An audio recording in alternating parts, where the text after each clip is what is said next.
Neden, neden, neden aşkımız böyle oldu?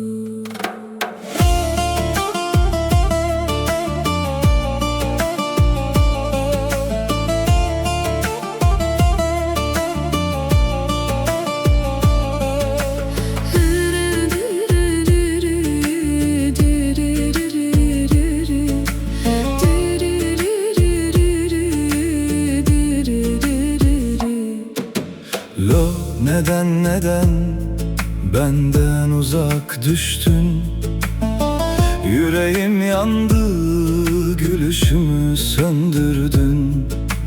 Her gece rüyamda seni aradım.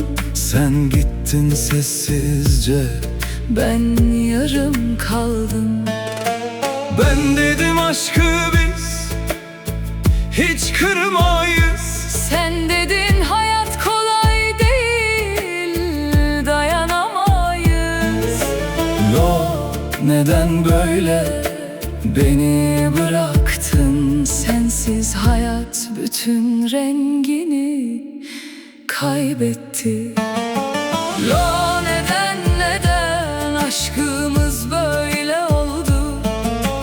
Bir yürek yandı, bir sevgili Uzak oldu. Lo, neden, neden biz ayrı düştük? İçimizde ikimiz de kırıldık, ışıksız kaldık.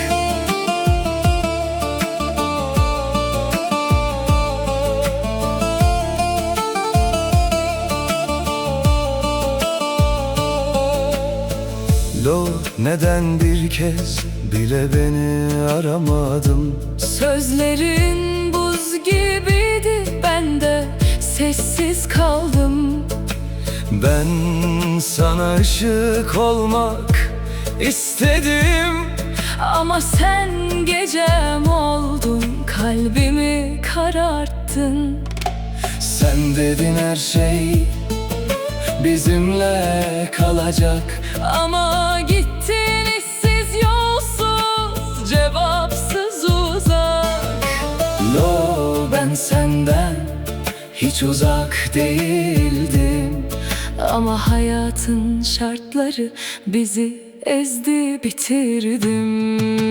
Lo, neden, neden aşkımız böyle oldu? Sözler tatlıydı ama gerçek çok uzak oldu. Lo, neden, neden böyle parçalandık? İki yürek acının içinde kaldık. Lo, Neden, neden aşkımız böyle